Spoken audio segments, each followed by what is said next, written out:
গঙ্গা, ব্রহ্মপুত্র, মেঘনা নদীর অবিরাম প্রবাহে বঙ্গোপসাগরের কোলে সৃষ্টি হয়েছে সুন্দরবন। এই বন বাংলাদেশের সবচেয়ে বড় প্রাকৃতিক বন এবং পৃথিবীর সবচেয়ে বড় একক ম্যানগ্রোভ বন।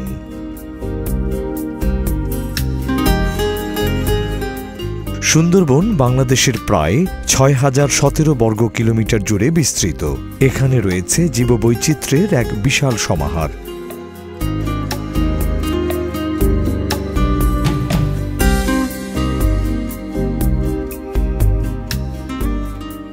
বাংলাদেশ সরকার সুন্দরবনের জীববৈচিত্র্য সংরক্ষণের লক্ষ্যে বেশ কিছু এলাকাকে বন্যপ্রাণী অভয়ারণ্য হিসেবে ঘোষণা করেছে। এই অভয়ারণ্যগুলো ছড়িয়ে আছে সুন্দরবনের বিভিন্ন অঞ্চল জুড়ে।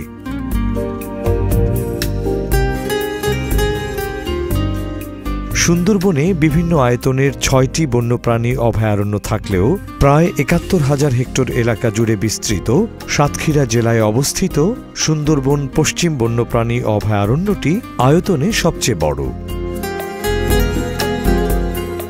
এই অভয়ারণ্যটিতে রয়েছে অসংখ্য ছোট বড় খাল। খালগুলো নদীর সাথে সংযুক্ত, আর নদীগুলো মিশেছে সাগরের সাথে। অবিরাম পলিমাটির প্রবাহে নদীর ধারে ও মোহনায় জেগে ওঠে চর।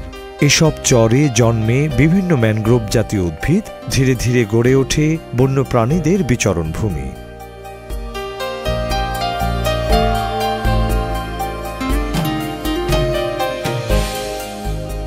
সুন্দরবনে প্রাধান্য বিস্তারকারী উদ্ভিদ সুন্দরী।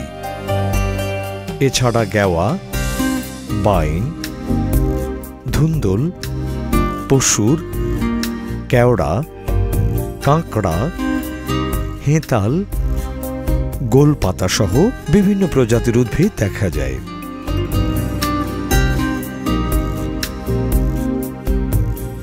বিভিন্ন খালের ধারে দেখা যায় গোলপাতার সারি। এর সজ্জাবিন্যাস সুন্দরবনে এক অনাবিল সৌন্দর্যের সৃষ্টি করে। এছাড়া প্রচুর পরিমাণে বিরুৎ, গুল্ম ও লতা জাতীয় উদ্ভিদও জন্মে।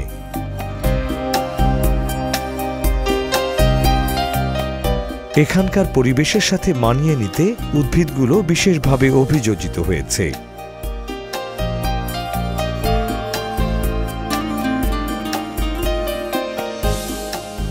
শ্বাসমূল অন্যতম একটি অভিযোজন। এগুলো মাটি থেকে বের হয় এবং দেখতে সাধারণত শক্ত ও চোখা হয়ে থাকে। অতিরিক্ত লবণ ও জৈব পদার্থ বেশি থাকায় মাটিতে যখন অক্সিজেনের ঘাটতি থাকে তখন এই শ্বাসমূল গাছের অক্সিজেন গ্রহণে সাহায্য করে। কিছু উদ্ভিদ আবার ঠেসমূলের মাধ্যমে চমৎকারভাবে অভিযোজিত হয়েছে। এগুলো দেহের ভারসাম্য রক্ষা করে।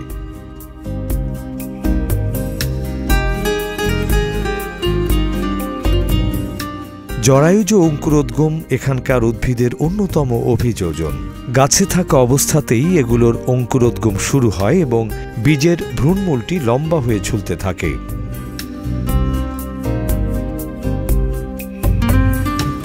আবার কিছু গাছের ফল পরিপক্ব হলে মাটিতে ঝরে পড়ে এবং জোয়ারের পানিতে ভেসে অন্য জায়গায় জন্মে।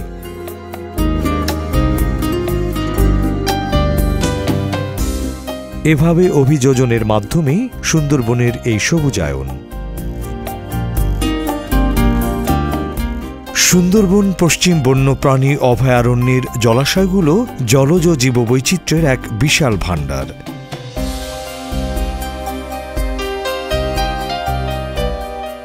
নদী ও খালগুলোতে বিচরণ করে বিভিন্ন প্রজাতির মাছ।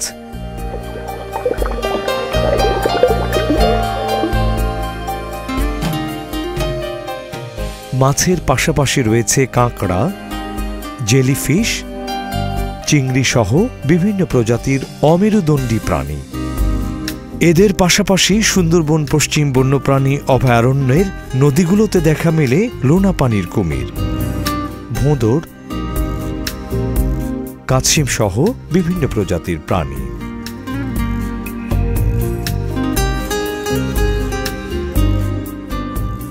সুন্দরবন শুশুকের অন্যতম আবাসস্থল। বিশ্বব্যাপী বিপন্ন প্রজাতির শুশুকের দেখা মেলে এই অভয়ারণ্যতে।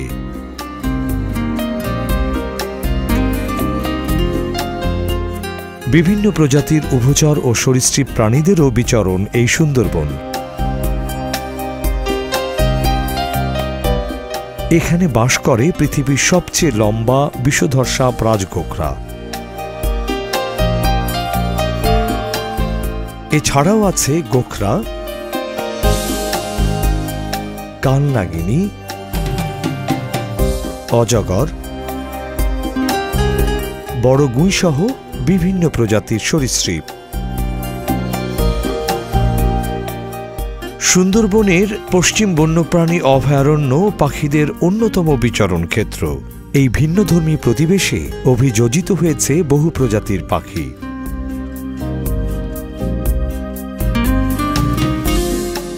মদন টাক, খয়রা পাখ মাছরাঙা, লাল মাছরাঙা, প্যারা পাখি, ধলাপেট সিন্ধু ঈগল, ঝটিয়াল শিকরে ঈগল সহ বহু পাখি প্রজাতি সুন্দরবনের অন্যতম বাসিন্দা।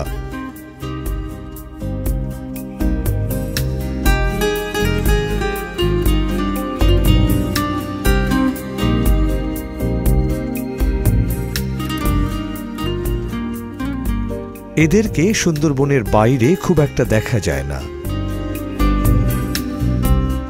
জিরিয়া, জৌরালি, গুলিন্দার মতো জলচর পাখিরা ভাটার সময় কাদা মাটিতে বিচরণ করতেই পছন্দ করে।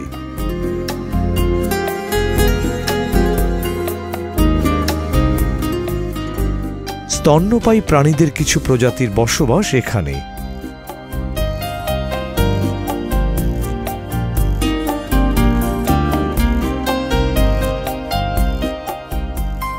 পৃথিবী বিখ্যাত বেঙ্গল টাইগারের অন্যতম আবাসস্থল এই সুন্দরবন।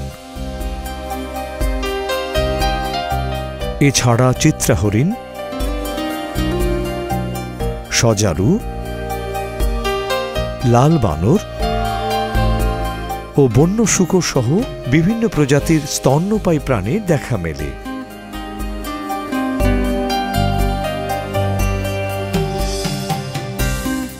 বনের এই প্রাণী ও উদ্ভিদগুলো পরস্পরের উপর নির্ভরশীল, আর এদের এই যুগলবন্দি টিকে আছে হাজার বছর ধরে।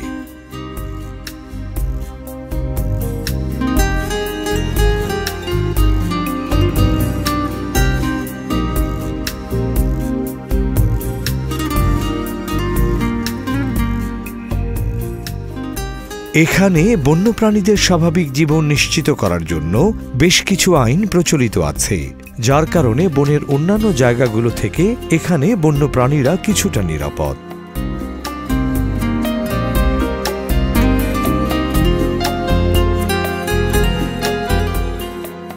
তবে সুন্দরবনের উপর দিন দিন মানুষের জীবন ও জীবিকা বেশি মাত্রায় নির্ভরশীল হয়ে পড়ছে, ফলে প্রাকৃতিক সম্পদের আহরণও প্রচুর পরিমাণে বেড়ে যাচ্ছে।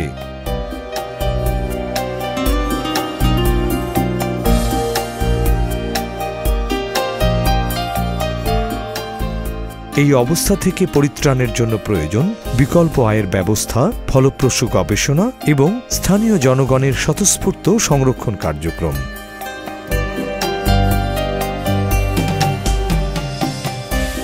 সেই সাথে প্রয়োজন সরকারের টেকসই ব্যবস্থাপনা পদ্ধতির প্রয়োগ। তবেই সগৌরবে টিকে থাকবে আমাদের বিশ্ব ঐতিহ্য সুন্দরবন।